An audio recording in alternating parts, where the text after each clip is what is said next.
Hey, good Thursday morning, everybody. Welcome to the Volquest Mailbag Podcast. I'm Eric Kane with Awesome Price, Brent Hubbs, and Rob Lewis. Big thanks, as always, to Exterior Home Solutions, local and trusted since 1999. Roofing, siding, windows, garage, whatever the case may be, you can get a free estimate by picking up the phone and dialing 865-524-5888 or visiting them online at exteriorhomesolutions.com. Got a whole lot of questions to get into, so we won't waste any more of your time. Let's start with SlappyVol. Talk about this roster compared to previous UT teams. Who does this team most resemble from a talent and storyline standpoint? Mine would be 1995. So does this team, talent-wise, storyline-wise, it remind you guys of any previous Tennessee teams, the ones you've covered? I mean, the biggest storyline is Nico. I mean, is it? Am I wrong? Which is why he draws 95. Exactly. Yeah, that's what I mean. That's the parallel to that. I mean, I don't know. The difference, though, again, Peyton started 6 games in 94. Nico's played 4 quarters of football. I mean, I'm not saying Nico's going to be a bad. I mean, when you went into 95, you knew exactly what you had in Peyton Manning. Okay? I mean, because of what he did at the end of the 94 season. I don't know if the bowl game, to me, that doesn't equate to what you saw out of Peyton from October, November through their bowl game in the Gator Bowl that year. I think there's a difference in that. Now, this is not 2004 where you're completely unknown with Eric Ainge and Brent Schaefer, right? So I don't know. I mean, the storyline is that the storyline's the same because the belief is that Tennessee has a great generational quarterback in Nico. And I don't have any reason to believe that he's not going to be a terrific player in this system, in this league, Austin. But he's not nearly as proven as Peyton was going into 95. No, not at all. I mean, you bring up a great point. And again, he could be, from a talent standpoint, could be more talented than Peyton, but we don't know. Nobody knows. Right. And that's the thing is it's a projection. Everyone is hoping that Nico is who Josh Heupel hopes he is, right? Like, and has seen in practice, has seen in meeting rooms, but you still have to get to the field. I mean, how many times in sports do you see someone who is, who seems to have it, to a certain extent, but then when the lights come on in a real game, it doesn't click. I'm not saying that's Nico at all. I'm just saying, like, you don't know. You don't know till games are played. You could exit September, 2-2, or you could exit September 4-0, and then Katie barred the door, and everybody's like, poor Arkansas coming off the bye. So, I think you just have to let the season play out. It's kind of like the recruiting class. Everybody's up in angst. They're 15th. Let it play out. If they're still 15th come the first game, when Nico actually starts a game, then talk to me. Let the kids that are set to commit the next few weeks, let them commit. Let's see where they rank. Same thing here. Let the first month play out. Right. And see what happens. I will say this for some other storylines beyond the quarterback, Rob. In 95, you had Leonard Little coming off the edge. You've got James Pierce. Okay, there's some similarities to that deal. Jay Graham was the running back in 95, and he had been waiting his turn because in 94 you had Little Man Stewart, you had Aaron Hayden, and Jay was the third back. Different type back than Dylan Sampson, but Dylan Sampson was the third back last year, and now it's time for his ascension the way it was Jay's ascension in 95. You got some young receivers in 95 that you felt really good about late in 94, like Marcus Nash, and you had a veteran like Joey Kent, so you're bringing a veteran like Brew McCoy back, and you've got some young guys. So I can see some of those things along the way there, but I think the quarterback is the biggest thing people are drawing. Well, I mean, I would say that wouldn't. I mean, how far along was Phillip in his tenure in 95? Same correlation going into his fourth. That's a parallel, but Phillip took over a much more mature program that Josh. I mean, the one that had won back, 2 SEC titles, just a couple years before, Philip got the job. I mean, I would say, I wonder if that's what the poster is also, because Philip and Josh are in year 4. He listed a couple down it here. It was Philip's 4th year as a head coach. This is not Josh's 4th year as a head coach. Yeah, and Philip took over a Tennessee program that was humming. Yeah, that he had been totally ingrained in for. Oh yeah, decades, 100%. I mean, I'm not saying he was a figurehead. Sure. I mean, he helped to build it. For sure. But he knew it. You know what I'm saying? So it's a little, Again, I get some of the parallels, but I think Austin's right. I mean, every team stands on its own merit. This one's going to be on its. This team's going to be on its own, and we'll see how they develop and how they how they happen moving forward. I really thought Hubs was going to correlate them to the 51 team, but I mean. Let's move on. Let's go to Aikens VFL 24. Austin, does Gass play linebacker or Leo if Tennessee lands him? Linebacker. He's either an inside or outside linebacker. He can play both. Remember, again, yeah, he can be out on the edge, but the versatility that he possesses is a big deal. And so I think that's a big deal to him. To be able to play both. You can play, where Keenan Peely's playing, could also slide outside and rush the quarterback. So I think that's one thing that, the staff really liked about him. How was Kaleb Beasley recovering from injury? Where does he get looks in camp? He seems versatile, a guy that can play all 5 positions. He's back, corner. All right, let's go to Volken. Last year, running backs on the offense and edge rusher on defense turned out to be strengths of the football team. Not that anyone could predict that in preseason. If you were given the impossible task of making a prediction now before any pads are coming on, which units are you picking? I think we can all agree that the defensive line as a whole is going to be good. Obviously, edge rushing is a part of that with James Pierce and Joshua Josephs. I think the offensive line is going to be a strength, Rob. You hope the quarterback's a strength. What are some units that going into preseason that you think are going to be pretty solid? I mean, give me wideouts. I mean, we've talked a lot about, the pecking order and, position battles. And I don't think we all know exactly what it's going to look like there, but, I like the depth. I like the talent. I mean, I think they have a lot of juice at wideout. I'll be surprised if they're not productive. I would go defensive tackle. I know defensive line in general, but I mean, I look at that defensive tackle group and everybody's got so much experience that has played there. You're bringing a bunch of old guys back. I just think that they were solid there last year. I think they'll be even better at defensive tackle this year. And I think you throw Hobbs in, who makes a nice leap from year 1 to year 2, and they're deeper and more talented, better group than they were a year ago. And I thought they were really good a year ago. For me, I'm going to go linebacker. I think that they're just a deeper, talented group. I think, maturity, helps it even for the younger guys a year down the road. And I've said for 2 months, and I'm going to continue to drive home the point, Keenan Peely is the key to unlocking everything for the Tennessee defense. So as long as he can stay healthy, I'm going linebacker. We've talked about this offensive line several times, and we know it's deep. This might be the deepest group that Tennessee's had as long as we can all remember. As far as talent, they're talented. Excuse me. The 01 defensive line was really, really good. How good is this defensive line got the making to be the best group since that 01 group, in your opinion, or is there another one that we're missing out between them? Oh, I have to go back and look. That 04 group I think was pretty good that they put on the field. I'd have to go back and look at all those bodies there. From a depth standpoint, this one's different. They're deeper than the 01 group was, but they don't have 2 top 12 draft picks at defensive tackle like they had in 01. Now they've got a potential top 10 pick on the edge, which they didn't have in 01. Yeah.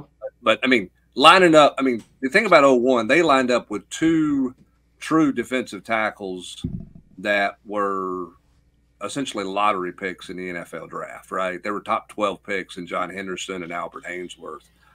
That's pretty talented right there.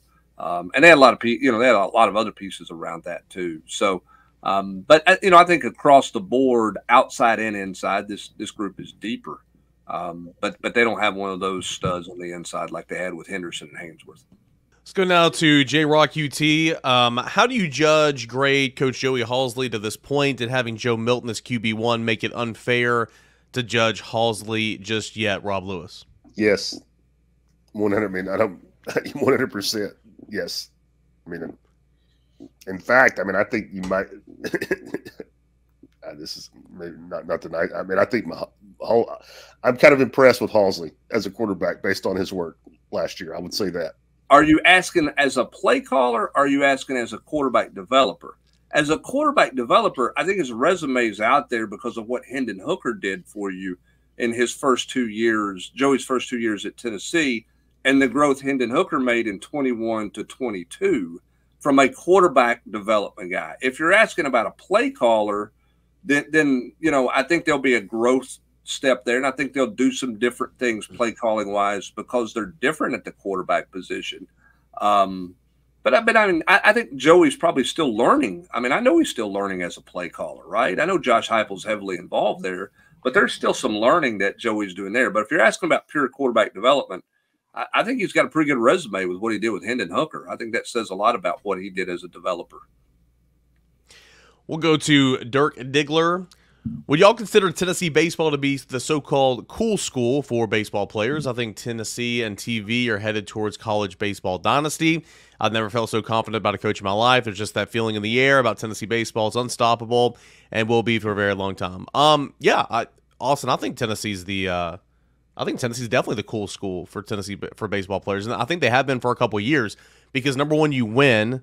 Number two, a lot of these teams have had that quote-unquote swagger about them, that confidence about them, but they back it up. Also, you got the young, exciting head coach in Tony Vitello, but I mean, obviously now you won a national championship too. So I mean, what's not to like about Tennessee if you're a player in the transfer portal or you're a player being recruited at the high school ranks, right? So yeah, I would think Tennessee is yes the cool school, but also I mean Tennessee wins and. It's a great combination. Well, and when you have your former players who are either in AAA or somebody like Trey Lipscomb who gets bumped up into the major leagues already, sitting there tweeting out, hey, Jordan Beck, hey, if you're in the portal, Tennessee's the spot, da-da-da-da-da-da. Like it just – players listen to other players. It carries weight, and that's in every sport. If the players are sitting there telling other players, man, this guy is really hard to play for. He is just – I know they win, but it ain't a lot of fun. Yeah. Then it hurts that school. And there are coaches in this league who are like that. Yeah. So, when players are sitting there going, man, it's so much fun. You get to be yourself. Like, it's hard work, but it's worth it. Da-da-da-da-da. It's, it's much easier for Tony to sell, and they've won. I mean, look how many wins they have the last 4 years. I mean, people want to win. At the end of the day, people want to win, period. All right, let's go to Jet_3. Brent Hubbs, does Heupel get an extension if Tennessee gets into the college football playoffs? Yes, and a raise. Even though he got all that, just a year ago, 2 years ago? Yeah, I mean, it's not just rollover stuff. It just means more in this league. Yeah, you got to continue to reset. Well, and I mean, listen, it just if he wins and successful, they're going to take care of Josh Heupel. If he makes the playoff. They're not going to just go, hey, we're going to let your contract roll down to 3 years left and let your buyout drop another $2 million if some other school calls and has interest in you. No, they're not. I mean, they're going to take care of the coach and they're going to protect themselves with the coach because that means Tennessee football is on the continued upward trajectory that you want it to be on for a chance to play for a national title. So yes, extension and I would assume a raise if he makes the playoffs. Just like Tennessee is going to take care of its baseball coach. Tennessee at some point. Yes. Maybe by the time this comes out, it'll already. At some point, all of the legally people are going to sign they're going to sign everything in black ink instead of blue ink or whatever it has to be done to get all those T's crossed and I's dotted to get it done. Sometimes that stuff just takes longer than anybody would like for it to, but it's just in the finalizing stages at this point. I've answered this on the board all week, and I know you have as well. It's like, I promise you, I know we've said this every single day, but like, it's going to happen. Nothing's wrong there. I'm comparing, and Hubbs has heard me give this example, to Lance Hurd.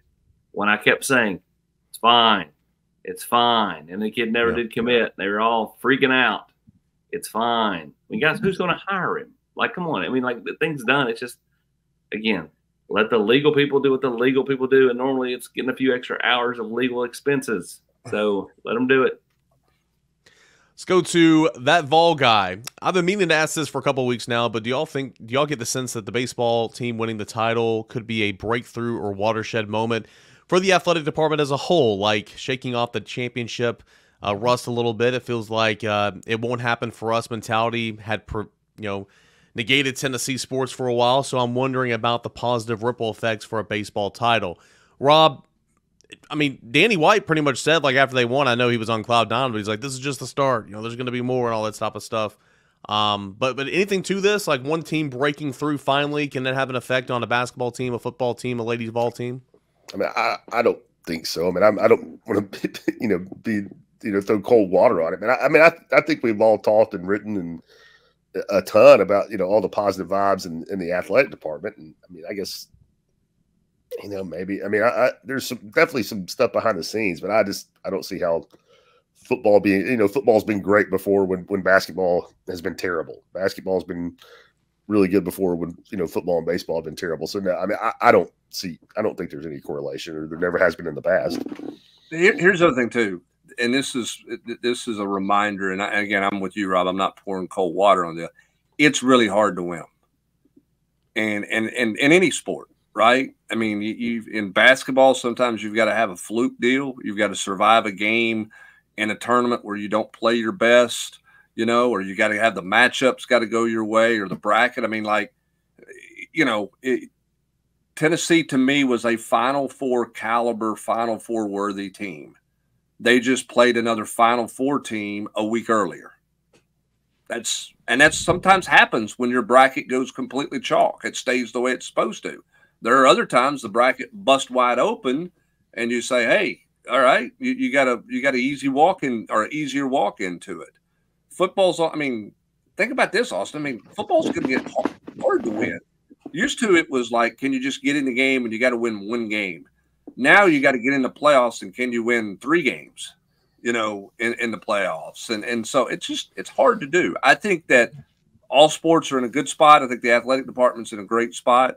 I think winning is contagious. I think people feed off winning. It helps you in recruiting and all those types of things. But I think each sport stands on its own. I don't know that a baseball championship is going to help you win a football game in the fall to get in the playoff. Is what I'm trying to say. Rob, Hub starting any kind of thought with, I don't want to pour cold water on it too. Hubs, I'm going to start calling you EPP. You're the eternal polar plunge. Okay, like it's always cold water with you.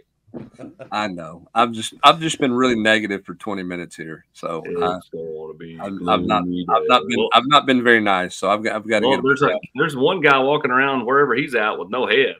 You took him right out. You're like, was unfair. It's okay. I've done it several times in the last month. It was unfair. I apologize. I just hope the poster's still listening so he can hear this. I'm just kidding. A company that is not an EPP is our good friends over at Exterior Home Solution. Let's get a word in from them. Severe weather can strike at any time in East Tennessee, and Mother Nature can do severe damage to the first and most important line of defense that you and your family have against Mother Nature, and that is your roof. Whenever she strikes, make sure that you call the people that I call. Make sure you trust the people that I trust, and that's my friends at Exterior Home Solutions, because they're more than friends, they're truly family.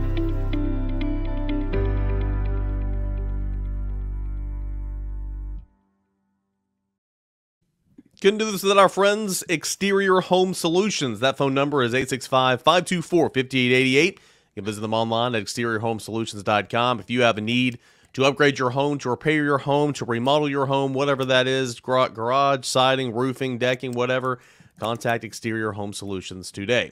All right, let's jump back into the questions. Let's go to Dowval 5. There are plenty of stories of recruits that had the story written that ended up not at Tennessee.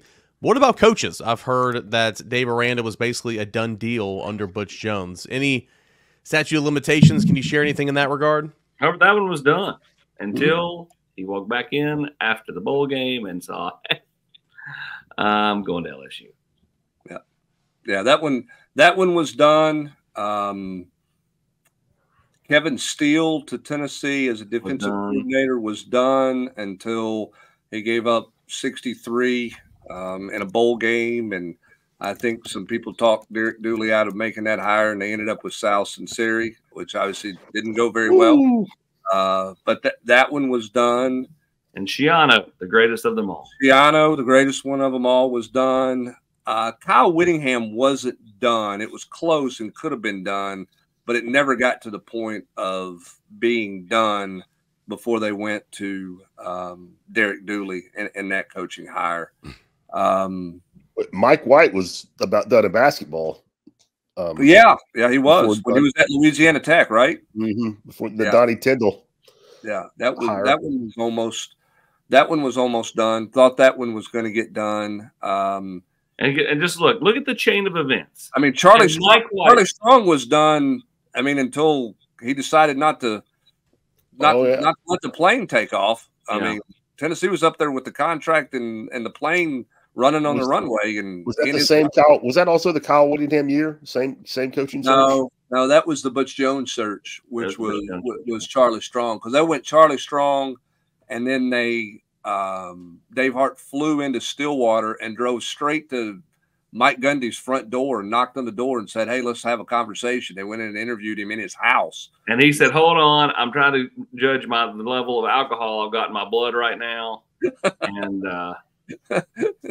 hold on, I'm doing a scientific experiment here. That was one of multiple times that he used Tennessee for raises there. So think about the one though with the Mike White one. Think about the trickle down effect. Had he taken the job, got the job. No, he had the job. They don't hire Tyndall. Then in a year later, Tyndall's not out. Rick's not in. Rick's not in. That's the thing I want to eventually do is what you see Kevin Frazier and Trey Wingo doing, which is the what if had this happened? The butterfly effect, AP. Yeah, you had it is July. You had Rodney Garner coming to join Lane Kiffin's staff. Plane was on the way to get him, but it was foggy; they couldn't get in, and Rodney got cold feet and decided to stay because he didn't understand how it would work with him and Orgeron on the staff together. And that's why he ended up. It wouldn't have worked. It would not have worked. That's ended up why he didn't come to Tennessee. Well, what was the plan going to be there, Brent? I don't know. I mean, Lane was going, great recruiter, great coach. We'll figure something out. Come work for my dad, and that was kind of the deal. And I think that there was. I mean, O wasn't going to touch that D line. I mean, was he just going to? I don't know. I mean, so and I think for both that was the right decision, and the right thing to do at that point in time. I think it worked out best. Tell me about Gruden though. I mean, that was done a couple of times, right? Gruden? Yeah. Well, he was baling that hay up on his property in Jeff County multiple times. Go Patriots. And then decided not to. No. Just go Patriots. So no, I have no it's done with John Gruden stories in any way, shape, or form. But Shiano was the best one. I mean, Mike Leach was done. It just, you couldn't get approval for it. That's the one I was going to bring up. I mean, Mike Leach with John Curry. I mean, that was. Then they fired the guy that hired him. Yep. Dave Dorn was there before Leach, and he got cold feet. But I think Tennessee, I think they were close to doing a deal. It wasn't done, but they were really close there. So again, Dave got him a nice little raise. Yep. There's your butterfly effect on multiple levels. All right, a couple more questions here from BearVol. Will Seldon and Lewis be available for the NC State game? If so, will there be a pitch count on their carries? Lewis is good. Lewis is good. He's good to go. Seldon, don't know yet. I think the next 4 to 6 weeks will tell the tale whether he's going to be good to go for the first part of the season or not. What is the main strength that Ohio State has going for itself when it comes to David Sanders? Would you venture to guess that both UT and Ohio State are offering the same when it comes to NIL? I think people venture to think that. I do not actually believe that. I think the thing with Ohio State is it's just the national brand. It's the fact that they've been in the the playoff or it's the fact they've been there, right? I mean, just more visibility, more recent success. Paris Johnson, but to me, Darnell cancels that out, right? But they do a nice job of promoting their program, and that's not to say Tennessee doesn't. What I'm saying though is you have just more recent success, and so from a national standpoint, the national outlets are so much more visible with ESPN. Again, we'll see where all this thing goes. We got another month of fun with David Sanders, and yippee! AP, I'm not saying at all that David Sanders is doing this, and I'm not saying Chaz Lanier did. I don't think Chaz Lanier did it. I think he was going through the NBA draft process. But does it not behoove some of these kids? And I don't mean you're the guy that's ranked number 157, but like your top 10, 15 guys, does it not behoove some of these kids to wait for NIL purposes? It's good business. And again, not everybody. I mean, very few can do it, but the cream of the crop can in football and basketball, I would think. Yeah, I think it's a lot easier for a kid that's in the portal who is more ready-made to do it than the high school kid. But yeah, I mean, it sure doesn't hurt. I mean, I do think you're more likely to get into a bidding war for a proven portal. Sure, Like if Caleb Downs had said, I'm going to wait, I'm going to go in the portal and I'm going to sit there and just let it marinate for, a month. Like, what were the bids coming in for that guy if he had done that, right? But I mean, he kind of quickly, after a few days, moved into Ohio State and boom, he's gone. But yeah, I mean, I don't think it hurts. I think in a lot of ways, these schools have already given their number to the kid. Could they feel the pressure and go, man, I got to have that kid. Let's go up another $100,000 or whatever. Yeah, they could. I don't think you necessarily get into the bidding war though as much as you would the portal guy like Lanier. Brent Hubbs is Faizon Brandon trending to the good guys. I would love an infamous AP percentage on this. So I guess Brent answer it, then AP give a percentage. I'll defer my card sharks to AP on that. Are we playing it up or down on that one, AP? I based off all my conversations, I think it's still trending up. Still trending over 82%. I would never go over 82%, but I'll go over 50%. Here's a bonus, and I was going to skip it because we need to get to more questions, but this is actually pretty good, and I think y'all will have fun with it. For Dooley, Butch, and Pruitt, can you think back to a certain game for each when you knew that it just wasn't going to work out in the long term? I think for Pruitt, at least, I mean, in my experience, obviously the Georgia State loss was one that was very noteworthy. A couple of losses there to Missouri and Vanderbilt by 50-17 to end. I believe that was his first year. That was pretty noteworthy as well. But obviously the Georgia State game is one that stands out about Pruitt. Y'all want to have any more for the other two? I mean, everyone's going to say Vandy for Butch. I would go South Carolina before that because Tennessee still controlled their own destiny after they lost to Alabama and Texas A&M in the East because they had beaten Florida and Georgia. They lost control when they lost to South Carolina. I mean, I wouldn't say I knew it was just absolutely knew it was over that night in Columbia, but like you, AP, I can remember being there and just thinking, wow, they just drove this season into a ditch. Yeah, I mean, with Dooley, the one game that stands out to me is they lost that night game to Florida at home, I guess, early in Southson series tenure, where Tennessee had all that offense and just didn't win that game, and you kind of wondered what they had there, and so much of that was about how bad they were on defense that year. They just never gave themselves a chance. They were really good offensively. They were just atrocious on defense. So bad that he just never gave himself a chance. That game kind of stood out to me as like they got a real defensive problem. And it was very obvious for the rest of the year how big of a defensive problem they really had. A lot of kids confused and lost. Yeah, back to 2016, obviously not breaking any news here, but I mean, what a disaster. You beat Florida and Georgia, and you don't win your division. Really bad. It happened one other time. Take the polar plunge, EC. Take the polar plunge. I mean, it happened 8 years ago. It's okay to say it. Go ahead, what are you saying, Rob? I was just going to say it happened one other. I for a long time I was saying nobody will ever beat Florida and Georgia and lose the East. And some poster pointed out to me it happened one other time, maybe with Missouri, one of those fluky years, but it won't happen often. Yeah, that is for sure. Well, it won't. It'll never happen again now. I was going to say it's not going to happen anymore for sure. All right, let's go. Let's see here. Baseball and basketball seem to be at the point where they just reload every season. How close do you think football is to being in there as well? Brent, it's funny, in our Volquest group chat the other night, whenever the 2 commitments rolled in, we just kind of said, man, Tony's just going out there and doing what he wants to do, man. It's his world, right? And basketball's done a really, really good job in the transfer portal, and so is football. But football is just a different beast, right? It's never going to be, here's my big board of 6 or 7, and you're going to get 5 or 6 of those, right? It's just it's a bigger beast.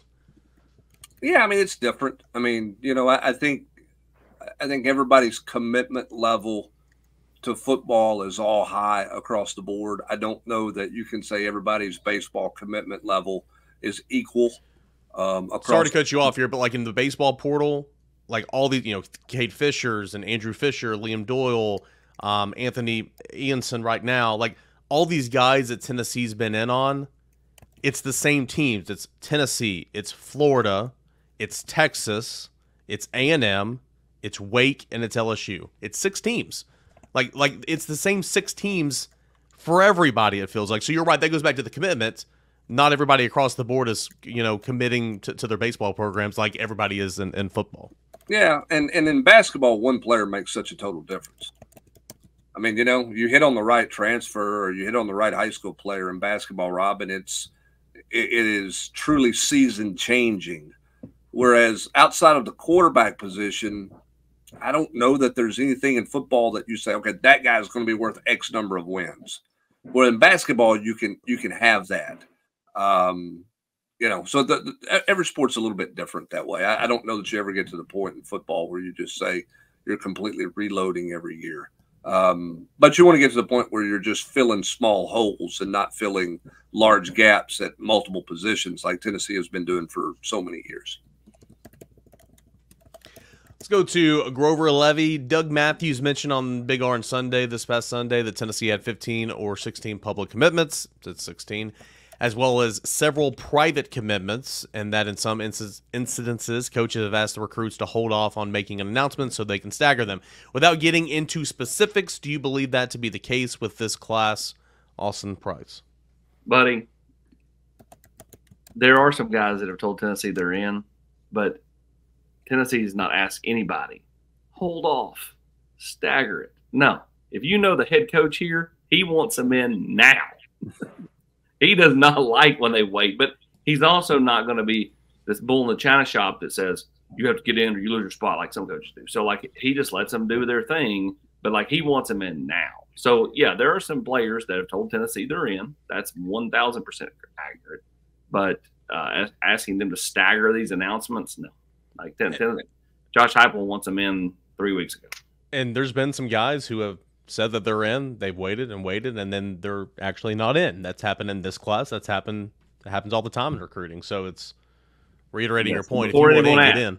David Sanders is not. I repeat, not one of those kids that has told Tennessee he's in. Still feel good about where Tennessee's at. David Sanders, in my opinion, has told nobody he is in at this point. Hubbard, did AP just raise his left eyebrow? I think he might have.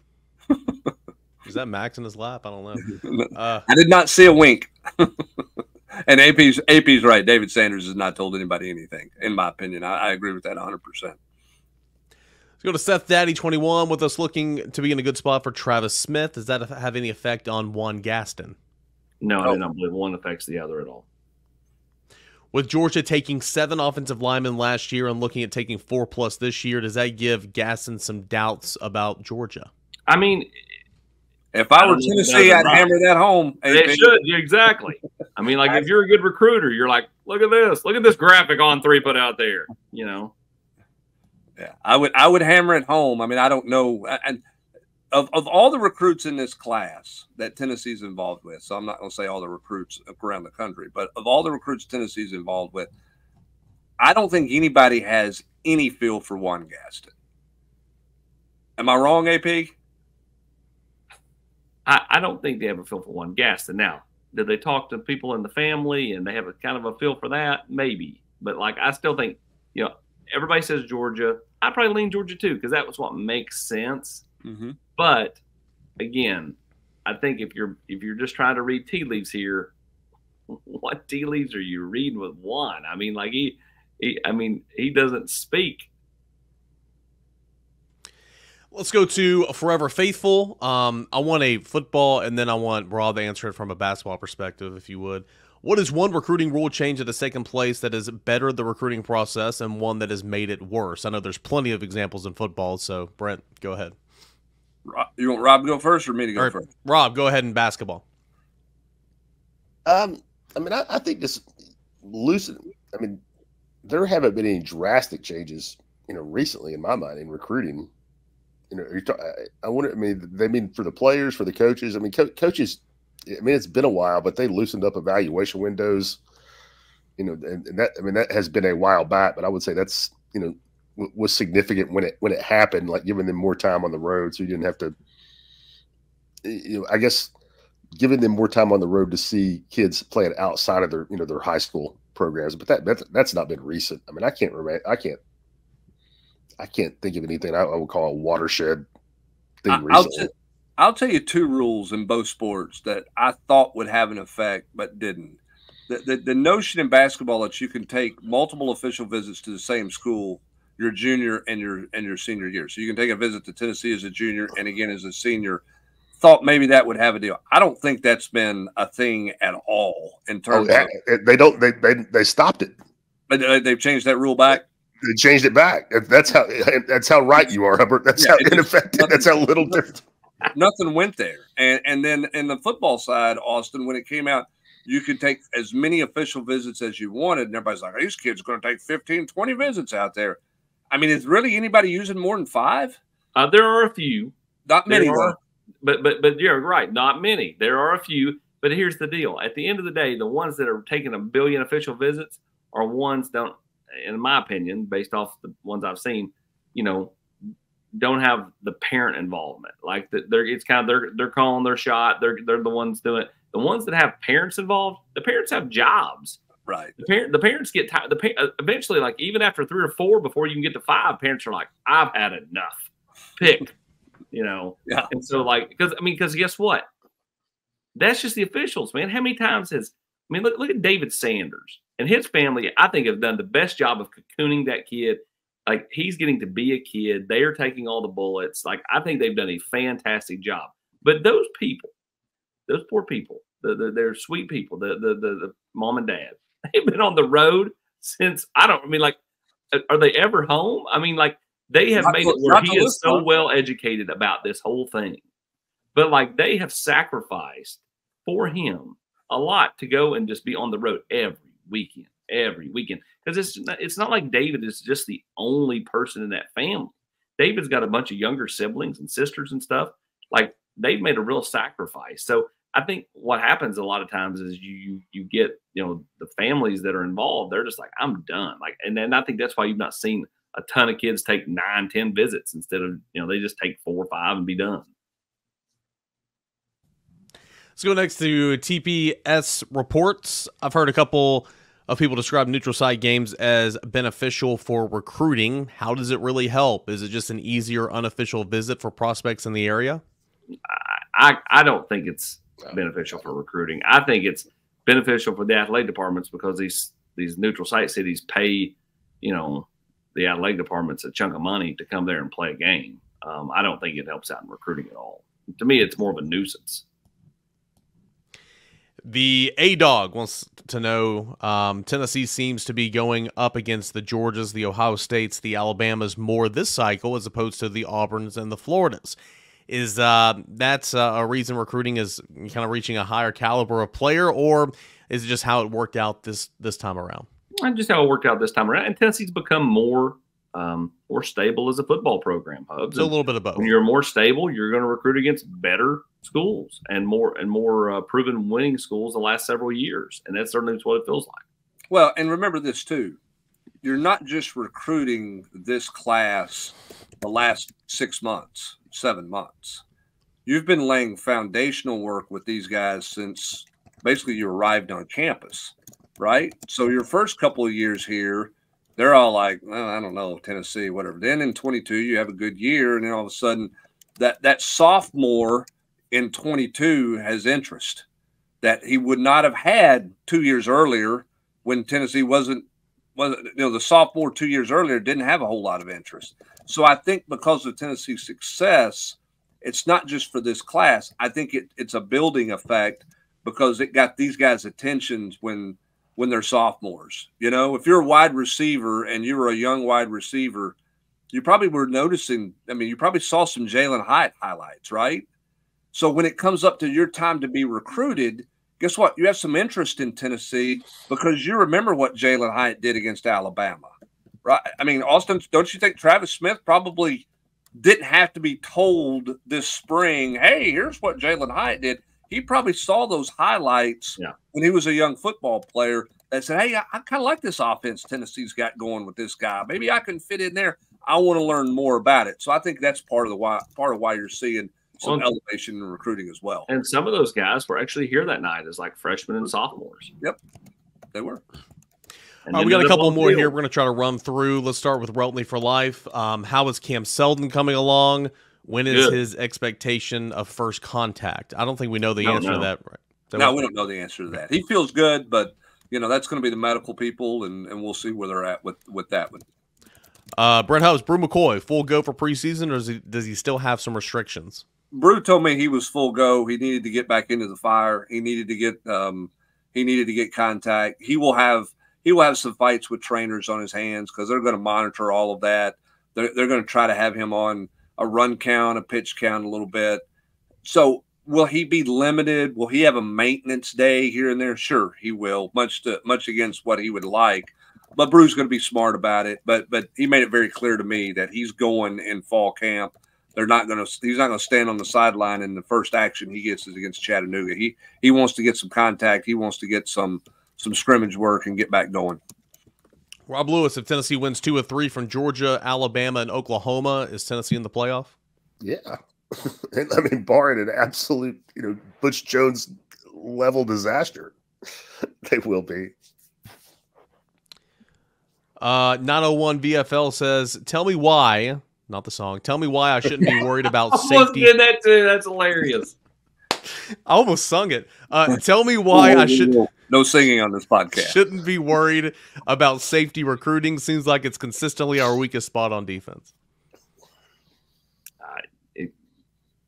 I mean, I don't know what you would say. I mean, I'm not necessarily worried about it, but tell me why. I understand why the question was asked. I mean, let's go down to development and getting guys to the field and the portal. It might become, it might be a portal factor as well. That's the other qualifier out there that can negate some of those concerns is because of what you could potentially do in the portal. Athrun's got a series of questions here. Where do we stand with Sanders with his commitment on the horizon? What is the draw for OSU? They seem to have come out of nowhere when looking at his full recruitment. Draw, you've already talked about that. Where do you still like where Tennessee stands with David Sanders? I do. Why does the rest of the nation think that Heupel's offense has not developed wide receivers? He has sent more wide receivers to the NFL since being head coach than pretty much anybody, Brent. Because he's got one guy from UCF that was really productive, guy who played for the Bills in the National Football League. When he was at Missouri, they put up a lot of numbers, but I don't know that any of those receivers went on and had real NFL careers. To this point, Tillman and Hyatt have flashed a little bit, but they haven't been rock stars since they got to the National Football League. So somebody will try to use all that stuff against them. But at the end of the day, I think Tillman's going to be, I don't want to say a bust out, but I think he's going to have a much bigger impact in Cleveland. I think Hyatt will be better. He doesn't have anybody who can throw him the ball. So we'll see what happens with him up there. I think Josh is always going to have to deal with the people who suggest that, it's gimmicky. They're always just going to say it's gimmicky. It doesn't matter how many graphics. Right. And the same thing. They'll say, somebody will say, well, you go play offensive line up there, they're not really going to develop you because the tempo does this. Well, Darnell Wright's a top 10 pick who started every game in the National Football League. So, like, you can negate that deal. And that's just a question Josh has always had to answer, and he'll have to answer until somebody goes out and I guess becomes an all-pro wide receiver or starts every game as a rookie or something like that. Can we get that sound effect going forward? How big will it be getting Hunter Ensley back next season? It's huge. I mean, you're looking at Dean Curley's going to be back. You got a couple of pitchers that'll be back, but Hunter Ensley was always one that's like got to pay attention to, got to watch. It's huge. We know about it, the way he can play the outfield. We know what his bat can do at its best. It was an over 300 hitter last 2023 season SEC play last year, the last month and a half. Phenomenal. I wish college would buy into the whole captain thing like they do in football, and might as well just put a little C on his jersey right here because he's going to be the heart and soul of Tennessee's team next year. So, long story short, little eye black smudge right here, dude. Yeah. Magnificent news. How many defensive linemen do you see Tennessee taking in this class? Austin already, quite a few. I mean, more do they add? That's the better question. Maybe one. I think they'll go to the portal for rest. Nike Vault says, how would you handle the running back workload for games in the month of September? Anybody? Depends on how healthy Cam Seldon is. Yeah, I mean, if Cam Seldon is healthy and good to go, I want to get him lathered up pretty good against Chattanooga. But because I think he needs work.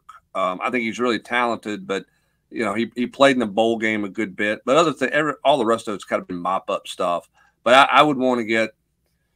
I would play 4 tailbacks against Chattanooga if everybody was healthy.